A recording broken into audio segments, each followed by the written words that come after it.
Uh,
okay, I guess we can start. I know there's only 3 people, probably including me, so the rest of you probably, you guys won't be able to see this on live, but yeah, just take a look at this when you have time. Okay, let's just start right now. So, beginning with our first agenda. Oh yeah. Okay. So, hope you guys are doing fine. These 2 days. With the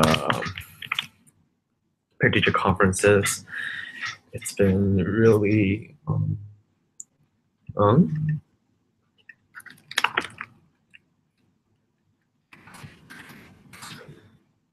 yeah. That's weird.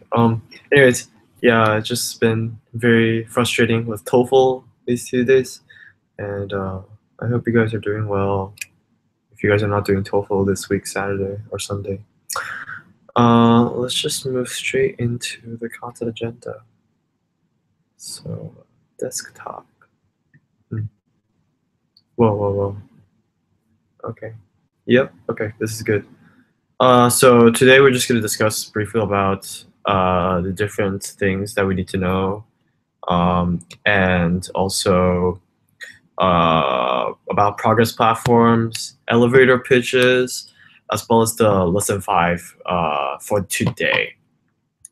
So basically, before we start our actual lesson, just going to talk about briefly about these 4 factors.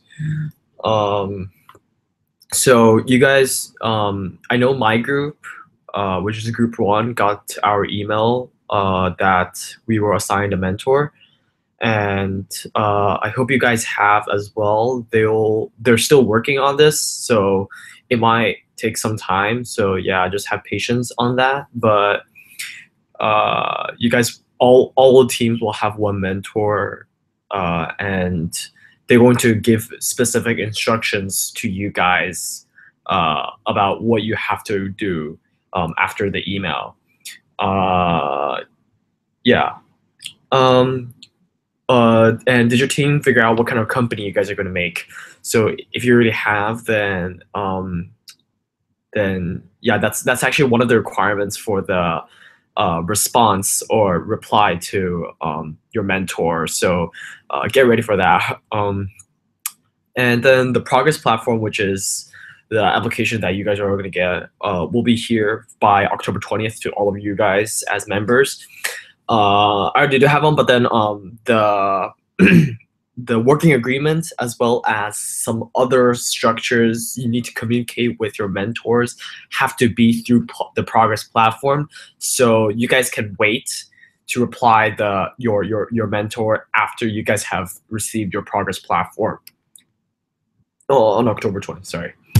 And do you guys have your elevator pitches ready? And I remember making this due this Sunday, I think. Yeah. So be ready for that because you want to like get your elevator pitch ready so you have a concrete structure for your company and you have something at least to show your mentor and even probably to other people who are interested in your product or whatnot. So today we're going to talk about lesson 5, which is market research. And yeah, so by the way, last time we had this webinar, you guys couldn't hear the sound for the what is it called again? The YouTube videos that were listed on here. So I'm gonna plug out my microphone here, and then yeah, you guys can. I think I tested this, and you guys would probably be able to listen to this. But if you guys can't, then make sure to go back to this presentation when I send it to you guys on the group chat and as well as the email group to take a look at the different YouTube videos that the LaunchX team has provided you guys for, because it's pretty important for you to visualize. It's not a really long video. It's not like 15-minute or 5. Like it's probably not even like longer than 5 minutes. So it won't take too much time. So yeah, just allocate some of your energy into that. Anyways, today's agenda for lesson 5 will be about primary market research, which is PMR introduction, and what you need to know about these things, real frustrations, and then we're also going to talk about how to prepare for the PMR, and that's mainly going to be about interviews as well as surveys, but then mainly interviews as of now because yeah, we're focused on interviews as a qualitative structure as a yeah before you guys start anything else, and then we're gonna briefly talk about preparing for mentor meetings.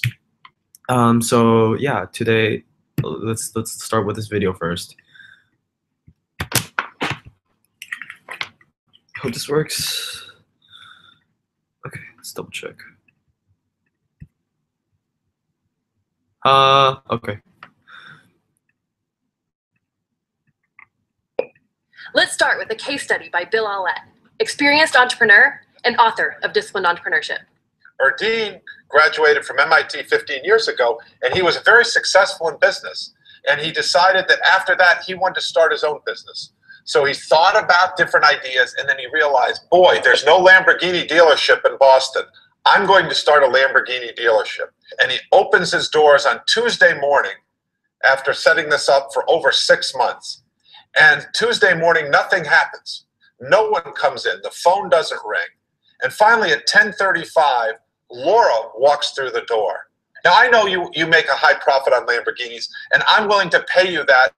I don't have a Lamborghini, at which time Erdine looks out the window and sees that she's driving a 4-year-old Volvo, and in the back there's 2 car seats. Erdine's wondering, should he take the business? What we want to do here in this class is give you a very solid framework to analyze critically important decisions in your business. And this decision will be easy once you understand that you need to build the company from the customer back. Erdine's business plan targeted a group in Boston that was underserved. It was a persona that we have here. It's called Giovanni. Giovanni makes a tremendous amount of money because a Lamborghini will cost you $300,000 to start, and then there's a whole bunch of ancillary things. So Giovanni makes well over $1 million. He's in his 40s. It turns out that he's not married anymore. He has fun with his friends by going to the hottest nightclubs in Boston, dating models, going to Monaco. But at the end of the day, what Giovanni is buying is not a car. He is buying an image. And this persona that we built up is much different than the persona of Laura. Laura is 40s as well, but she is female. She is married. She has a 4-year-old Volvo. Now you can say, well, that's a stereotype, but this is exactly what companies do. Is it exact? No. But what it does is it creates in the bell curve the most likely customers to buy their products. There will be some outlying people that buy Lamborghinis. And if you try to do 2 at the same time, you will end up doing neither well. You'll have an in-between strategy, which we call the mermaid strategy. It's neither woman nor fish. It does neither particularly well. You can't have that type of strategy. Do one thing, do it well. This is the focus.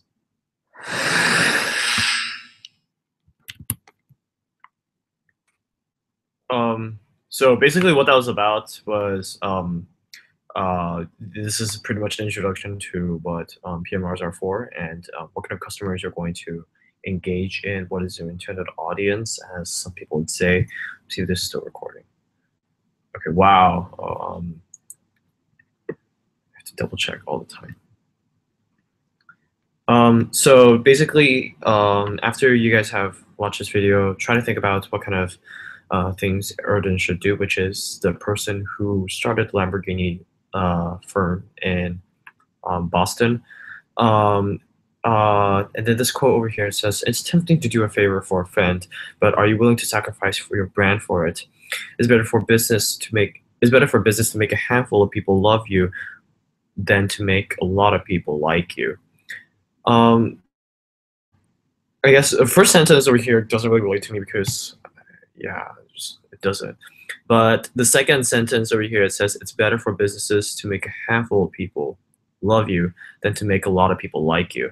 It's like saying it's better for you to have a number of people. I think we talked about this before. Number of people who are really close to you. So like, for example, in school, you have 3 people that are like your best friend. And then rather than you would rather have that 3 people as your best friend than to have 100 like not so best friend kind of relationship. And so that's the same exact concept put into business that's being stated here. So think about what kind of structure, what kind of concept they're trying to tell you over here. A few questions we could talk about here is, why do market research? And so, I mean, you could go back to what market research is and why are we doing this before we even start making our product or other steps of the process of entrepreneurship. Secondly, why not just start prototyping? Why don't we just make our product or our website application before considering other things like market research over here? Why focus on problem first instead of idea? And so this is really important in PMR and your development of the company, because your company is based upon a problem and that transitions into an idea. So you have to identify the difference between them. You see, like there could be a problem and many different solutions. And so before you get those solutions, you need to identify the problem first, and then you get that idea and expand through that idea. this will also come into account when we talk about PMRs and how you conduct PMRs, what kind of things you're looking for, and whatnot. Why does this learning matter to your business? Well, I mean, this is mostly about why PMRs are important, primary market research. It's mostly like you could answer this question basically through like the actual meaning of public relations, which is to really understand your customer basis. But yeah, that's pretty much why we should learn about this before we even start prototyping or making our prototype or other things in matter. Anyways, we should start this intro to finding our customer.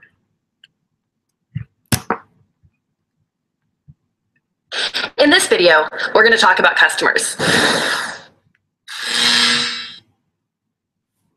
At this stage, you're still trying to uncover the frustrations of your customer and learn everything you can about the problem.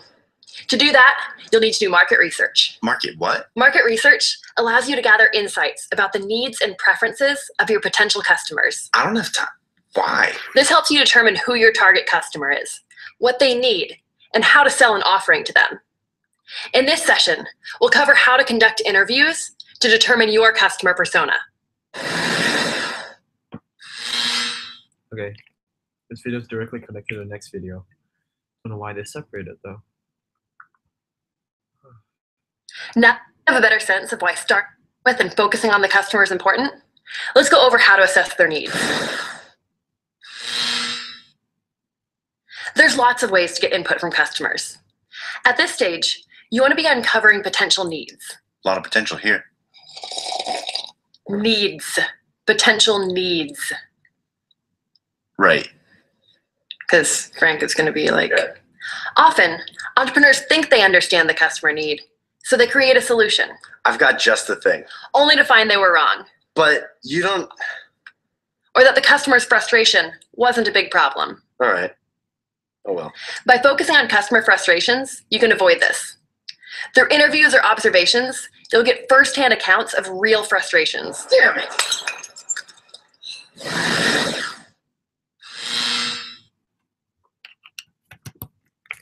So to that, we can really take a look at what we were just talking about during the discussion, which is why we shouldn't really focus on the idea first. Instead, we should understand what the problem is, because whatever your solution may be, like however like probable it may be, and however like you think it's going to be like successful, it's bound to have some kind of problems within it before you even get any customer research. Because a lot of the times you would think that you're correct, but without getting enough of the research from other customers, other people around you, then you wouldn't have different conflicting ideas. You would just have your own biased idea. And so it's very important for you to, that's primarily what's really important about making your primary market research. And it really does help you benefit in terms of how you're creating a company and what kind of product or application you're creating. So here it says that it's tempting to steer your research towards a solution you may already have in mind. But if you do this, you can unwittingly contaminate your interview subjects with bias, which reduces the value of their feedback. So like just what I said, like you may want you may have some kind of bias towards what kind of solution you may already have. And so conducting interviews would be vital for you to create your ideal product for a specific problem. And so research, market research specifically is very important. So the reason for conducting primary market research is direct interaction with your potential customers to understand their needs. And later on, we're just going to talk about what kind of customers you're going to have to interview and like matters of that. So there are two different types of primary market research, and that is qualitative and quantitative research respectively. And so what like it's pretty you know, like self-explanatory. Like you could see why they're called qualitative and quantitative research. So what qualitative research is that it's an open-minded, anecdotal kind of research. It requires a lot of listening, observing from you as a person who interviews other people, and it is very good, and it's good for exploratory research. So the examples for qualitative research is interviews, shadowing, which I have no idea what that means, immersion, and landing page tests. So as you can see, like these kinds of activity, that means not activities, I mean interactions of examples of qualitative research really do get deep into what your customers want. And so you're not just asking a question, like a yes or no question. You are actually engaging with your audience, and it's like a communication process.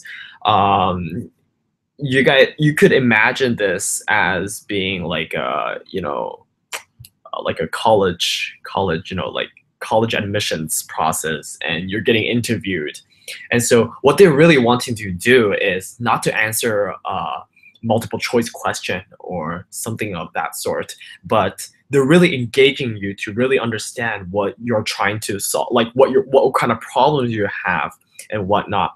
And so it really, like, as you can see in the second factor of the qualitative research, that it's very important for you to listen and observe the person you're interviewing. And quantitative research is mostly the opposite of what qualitative research is. It's close-ended and it's statistical, and it requires data analysis skills.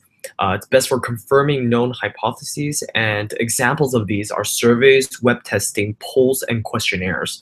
And so you can really like figure out a pattern of what quantitative research is. It's mostly what tracking is all about, which is creating like making surveys and then sending them out to multiple people for them to like get a quantitative for you to get a quantitative data of a question that you have or whatnot. So mostly this is not going to be about like an interview or something that you will have in a discussion, like not as in depth as that, but this will focus mostly on, like, it's a yes or no question, or it's something that you need a lot of people to answer in order for you to get a statistical data for a specific problem.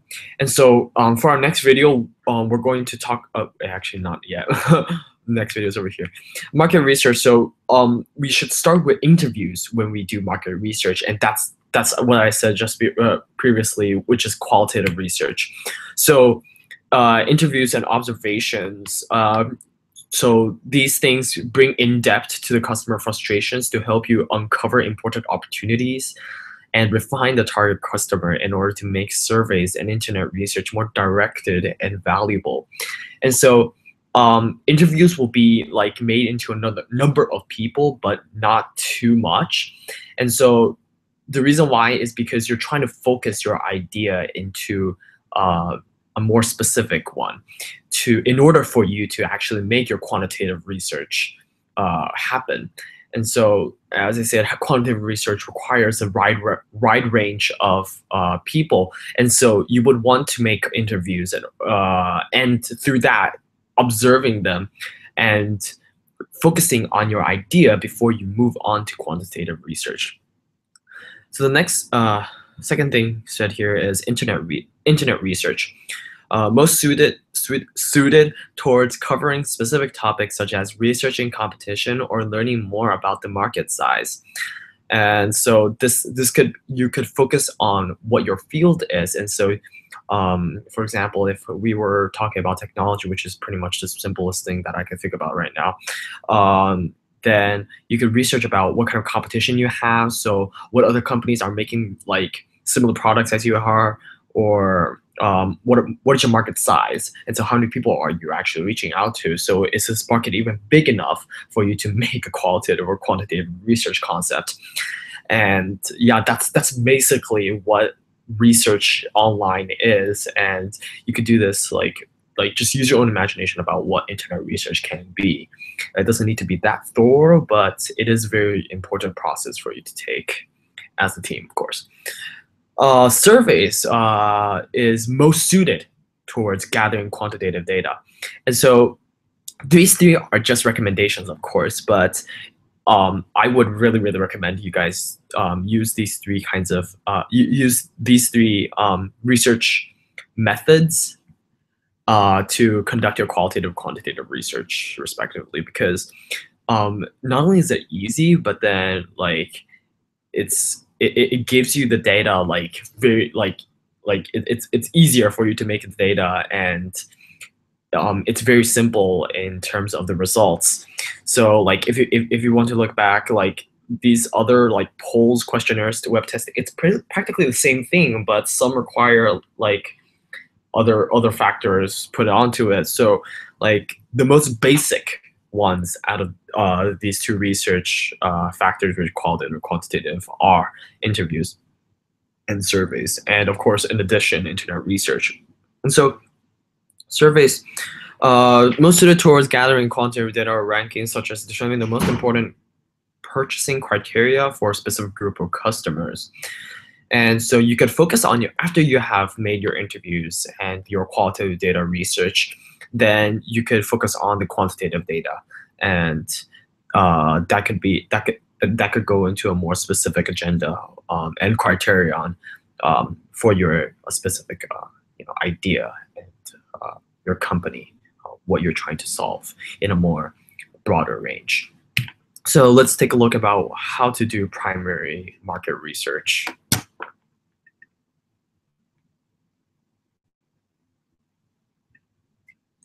Next, we'll show some examples of good and bad interview questions, then cover how to conduct your own.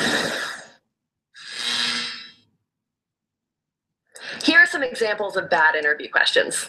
Do you like to travel? See if you can identify what's wrong with them. Yes. So that's a yes. On a scale of 1 to 10, how organized are you? Well, would you use an app that replaced your personal trainer? These types of questions are too leading. Sure, I guess so. And don't take advantage of the value of being able to talk with the customer. That's what I thought.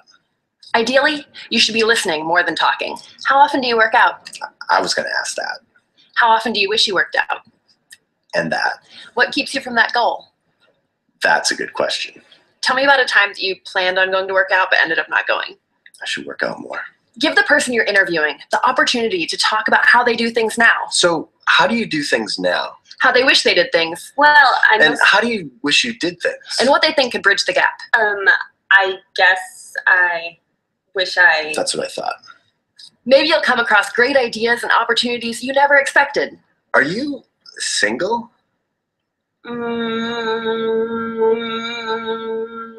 That's what I thought.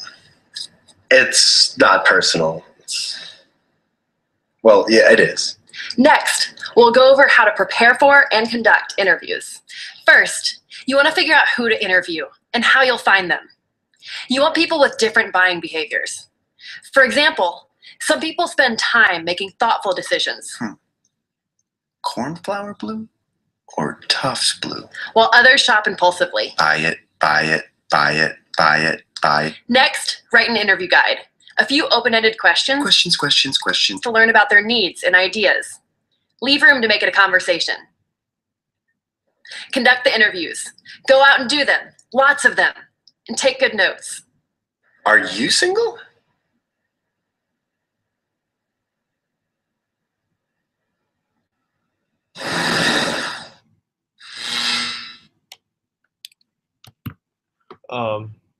Yeah, that's a very interesting video that we just saw.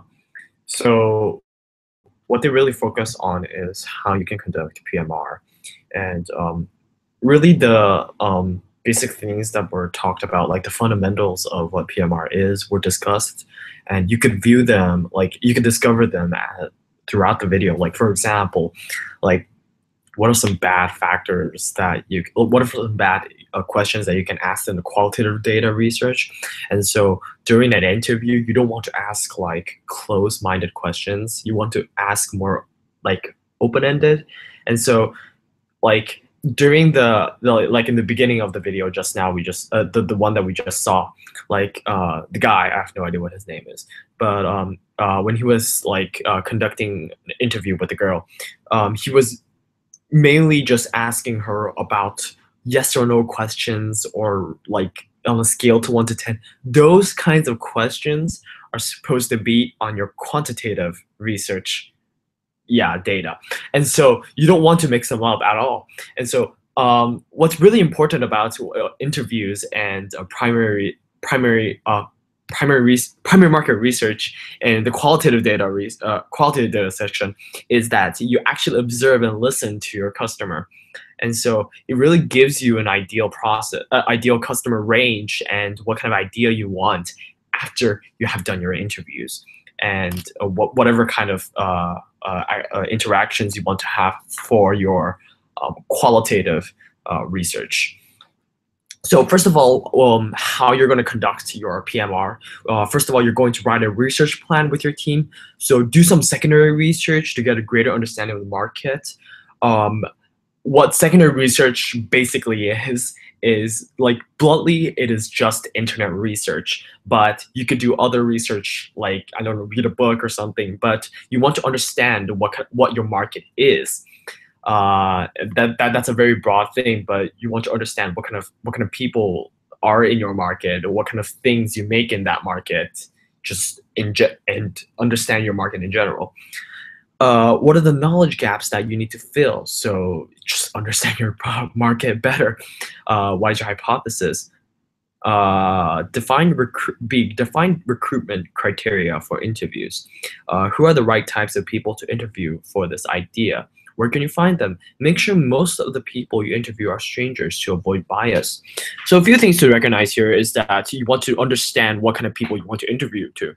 So obviously you don't want to interview like children for like a highly educational topic, or I don't know, like something that has to do with the customer, so the customer cares about it. So you want to get the range of people who are going to be interested in doing research and would gain good results for your research. So where can you find them? So you want to know where you can find them, obviously. So if you're making a product that has to do with the school, or like studying or stuff like that, then your research, your PMR audience would be mainly in the school. But you could obviously conduct other research, like the same kinds of research data with other people, like in other schools. So this also ties into the next sentence that's written over here, which is make sure most of the people you interview are strangers to avoid bias. Now this is really, really important, because this is a very serious thing, like what LaunchX Club is doing, as well as LaunchX and its mission concept, is that we actually are going to create a company like within each group, and so it's not a joke at all. So what I'm really like worried about in terms of this situation is that you might find your friends or people who you're like really acquainted with, like in schools particularly, that you're going to interview them. And like, no matter how acquainted you are, there is going to be some form of bias. If your market research does contain some form of bias, and so that can really sway your survey off, and it would damage definitely your tracking process as well as your company as a whole, because your idea is not brought upon correctly. And so to avoid bias, you should go talk to other people, like strangers. I would really, really recommend interviews or surveys to be conducted online, or reach people online and conduct interviews. Then you could reach chat, Skype, also this Google live stream is like a very like technology is advanced to this period of time. You guys should be able to conduct these kinds of interviews efficiently, and so you use these technological advancements to favor your primary market research. and other things, of course. Develop supporting content. So this might include discussion guides, online surveys, and landing pages to conduct user tests. Like what I just said, like you guys could go to online surveys. So that could really help you, because there's going to be like people who don't know, and obviously you can travel all the way to like the United States or something to conduct an interview like right now or something. But you could definitely make an online survey or make a program where you can say, okay, anybody who's willing to have an interview with me about this topic or idea, we're trying to conduct the survey. There's going to be some people who would be willing to help you through that process. So I mean, the World Wide Web is a great place, so use it wisely. Yeah, obviously there's going to be some like just on top of my head, like when I think about SurveyMonkeys, there's free ones, but then if you want to get more like diverse and more people conducting your survey, then you gotta still pay money. That's up to you guys yourself. I would really strongly recommend things like this happen. Like share the profit. Like I mean, share the the money with your group or something like that. But it's not going to be free all the time, and so you're going to have to make some kind of investment to even probably your primary market research. You're going to probably have to go around and walk to another place, go like ride a bus or something. I don't know, but going to another place outside of your region or something like that.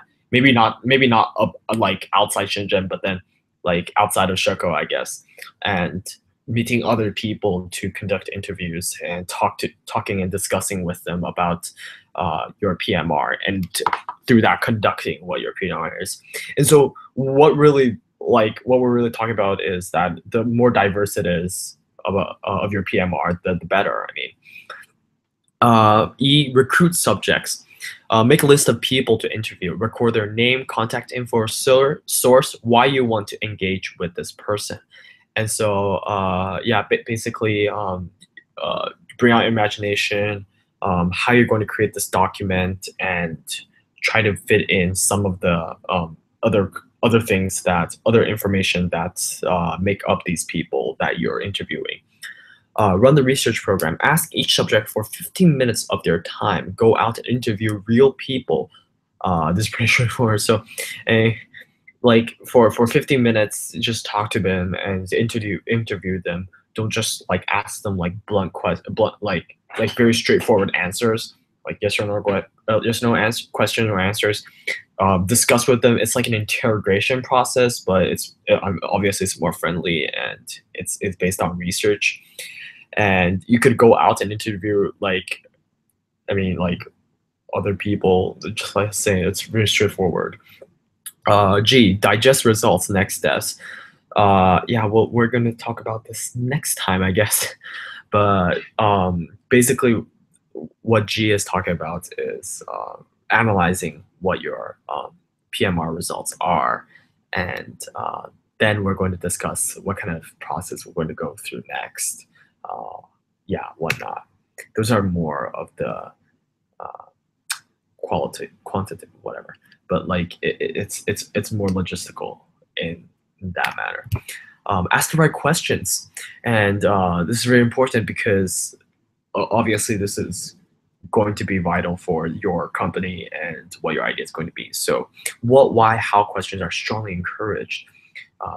Get them to tell a story. If your question starts with "Do you think?" then you will not get any relevant information. So you could try this out. I mean, like it's going to work out just like what this slide is talking to you about, because what, why, how questions evoke like discussion and longer answers. You want to like provoke them with these questions because you want to give a more in-depth answer through by them. So so your interview process would be like better, and you get better market research. Getting them to tell a story would be great. If your question starts with "Do you think?", then obviously it's going to move on to like a quantitative data question or something like that. So you try to stay away from them because and just don't use them actually, because it really does not lead to any discussion or relevant information for your qualitative data research. You should not be asking your research subjects about your proposed solution. This will bias your customers and not provide the relevant information that you need. And so whatever your solution is, it doesn't really matter right now, because what you're trying to focus on is the problem and not the solution or even the idea in that manner. So you don't want to tell your customers, okay, this is a survey about this product, and yeah, and you begin talking about, like, you begin asking questions about similar topics or problems about the product. That would really make the research bias, because people know what kind of solution you have and either lean towards your solution like a lot or lean against your solution a lot. And that doesn't really help, because we want to create like a very fresh, raw material, raw results from these people about the problem, not the solution at all, because we're trying to solve a problem. And so if we already tell them the answer, then they can't, they won't understand the process in which the question got to the answer. And so before you even like make the answer, actually, we should talk to them about the problem, the question. And staying in inquiry mode. So it's not a sales pitch. Obviously, it's not Shark Tank. Just like we said it before. We're not pitching our product at all. We're just asking questions. Do not talk about your product at all. Previously said in this previous slide that we shouldn't mention our solution or our product in that manner, because that would lead to a bias in the interview or qualitative data research. Don't ask leading questions. Embrace new learning. There should be more listening than talking. So mostly it's going to be listening to the person being interviewed talk, because you want to know what they're interested in, what their answer is. You want them to be engaged as much as possible, and not for you to ask the questions as much as possible. I really recommend that you guys record your interviews, so you get a sense of like, okay, if you want to go back to the interview, then you can take a look at what your video is like, what your video like content has, and not only just like like writing down what the person who you're interviewing is saying. So yeah. Team activity. Make a list. Obviously you guys don't need to do this, but let's take a look anyways. Make a list of 15 questions that you'll be asking your research subjects. These should be open-ended questions to understand the behaviors, interests, hopes, and frustrations of potential customers. You guys would have to do this one day. I mean, like in the following like week, or in the next few days, in fact, because this is basically what your PMR for qualitative data research is. And so discuss with your group about how you're going to create these 15 questions, or even more. I mean, it depends on what your team says and decides. And create these 15 questions, and start thinking about other things that you need to prepare for the PMR. Okay, moving on, we're talking about meeting with your mentors. If I'm not wrong, each of us have different mentors. So you're gonna have to talk to your group about your mentors from now on. So basically, the people in your groups are going to be your best friends for the rest of the school year for a LaunchX Club. The goal of your first mentor meeting should be to get to know your mentor, discuss the problem you intend to solve, and discuss your PMR strategy. Obviously, you don't want to start your PMR yet, but you should start. You have an idea, and you probably even want to have a document ready to have your PMR strategy ready, so you could start anytime with your research. discuss the problem. So what you need to have a unanimous idea of what your problem is, and you guys need to know what that you guys have to know what that is. Like by the next few days when you respond to your mentor. You guys should get to know each other. Like I think we're going to have some kind of like a video chat thing with your mentor.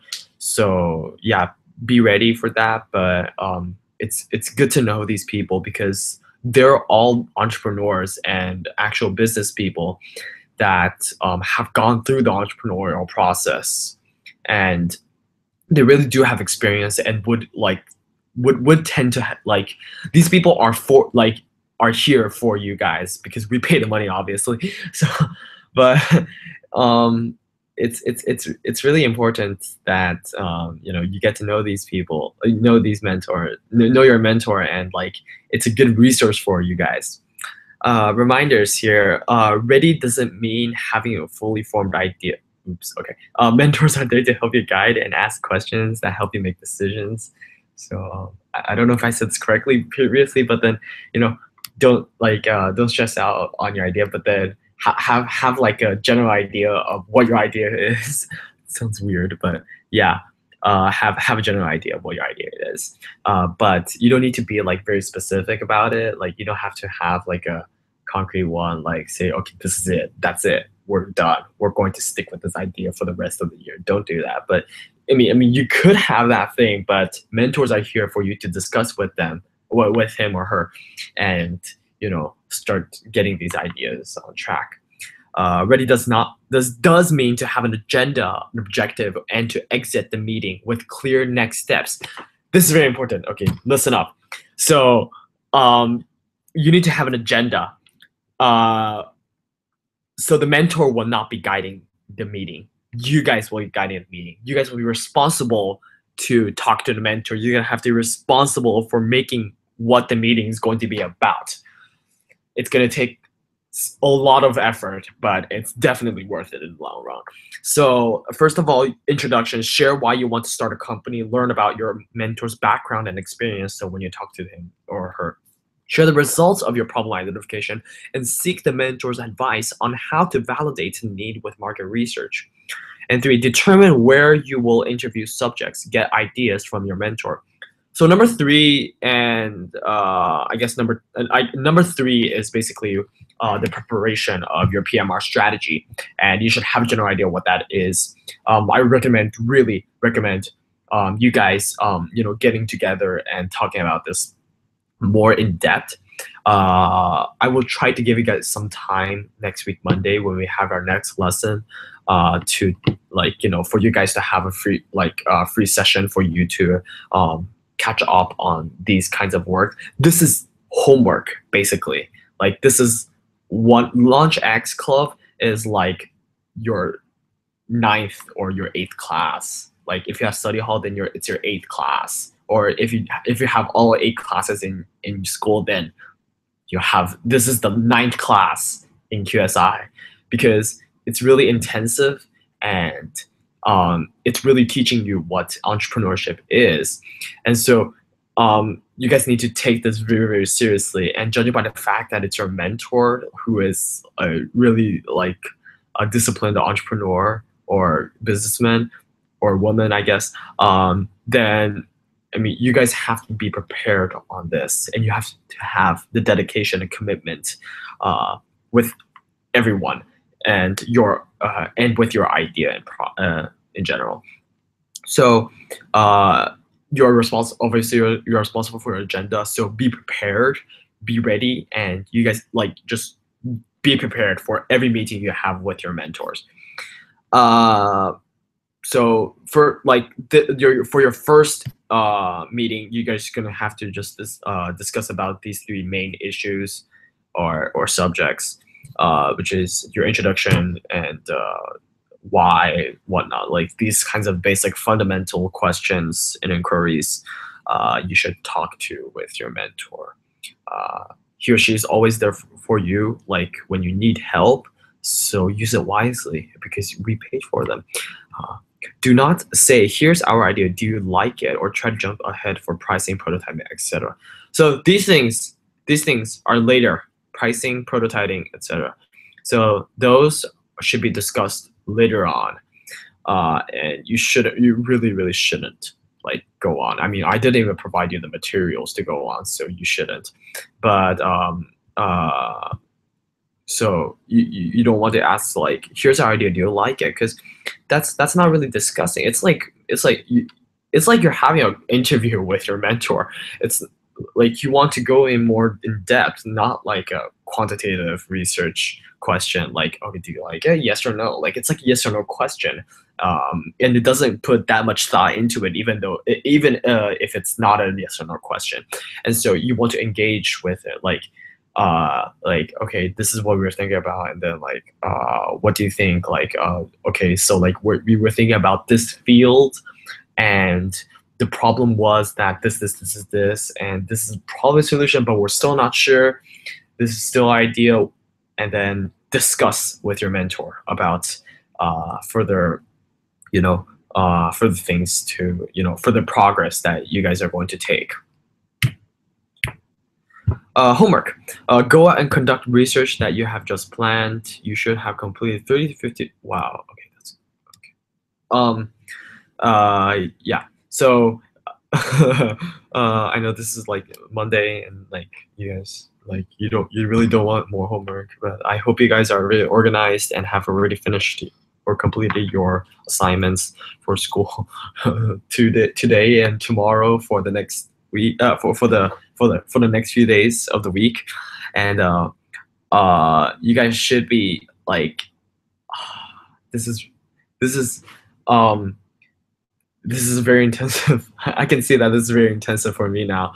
So try to your best to have your interviews completed somehow.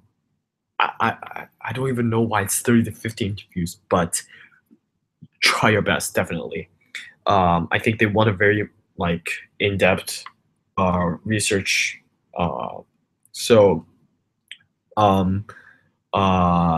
during like, I don't know, pick a day with your like group, or like even just like WeChat them and like get a video call with them on WeChat or something, and talk to them about like what kind of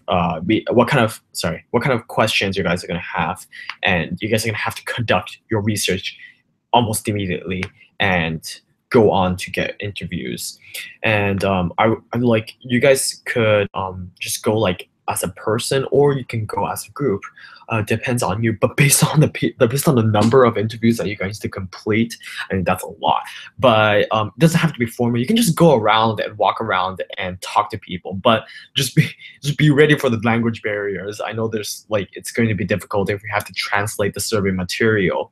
So try to like minimize your customer data, like what customer range, like who are you going to interview and whatnot, and then find those people and figure out how you're going to interview them, no matter what language or however manner you're going to interview them with. So have these by the next meeting, which is next week Monday, so that you can prepare to analyze the data as a team. I'll push it to next week Wednesday. I know it's not that long, but like it's I know some people maybe like busy these days with tests and whatnot. So let's make that next week Wednesday for this homework to be due. And remember, the more research that your team conducts, the better you will understand your customer. The most important thing for any business is a paying customer. And so yeah, that basically ties into what your like what the PMR is. If you do not understand your customer, then you will not pay, and they will not pay, and you will not have a business. You will not have a business. And yeah, so that basically number 2 and the last sentence really really restructures and reiterates why we have to make the primary market research for our customers and why it's so important. In addition to this homework that's being listed here, respond to your mentor when you get the email. Just have one person, but then discuss with your group on how you're going to do this, and get an agenda ready, definitely.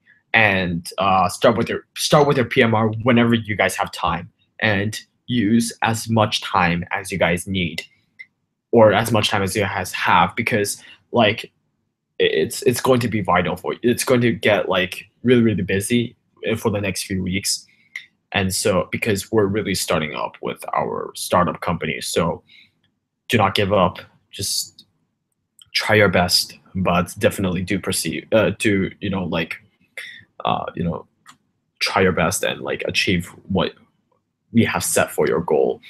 Your progress platform will be coming possibly this week, so get that also ready. So be ready to start like a lot of things. That includes working agreement, PMR strategy, and your elevator pitch, which I think none of you guys have done. So that needs to be done instantly, and that has to be done like you guys start before progress platforms come in, when they send you an email. So you guys have to be ready. Also, like remind your peers, okay, I got an email that says, okay, go into you guys can go into the LaunchX progress platform. Boom. Then send a WeChat message or send an email to your partners, co-founders and whatnot, your team, and tell them to also join and whatnot. Your mentors would be able to see your progress platform, so be aware of that. And the work agreement template should be in there, but if it's not, then make your own. And the previous lesson that we talked about, which I sent to you guys on the WeChat as well as the email group, talks about how you can make the working agreement. And there's the template, of course. So yeah, consider this as another class for you guys, and definitely do not give up and have the commitment to this club and to this company that you are going to create. So good luck to you all, and next week, Monday, which is October,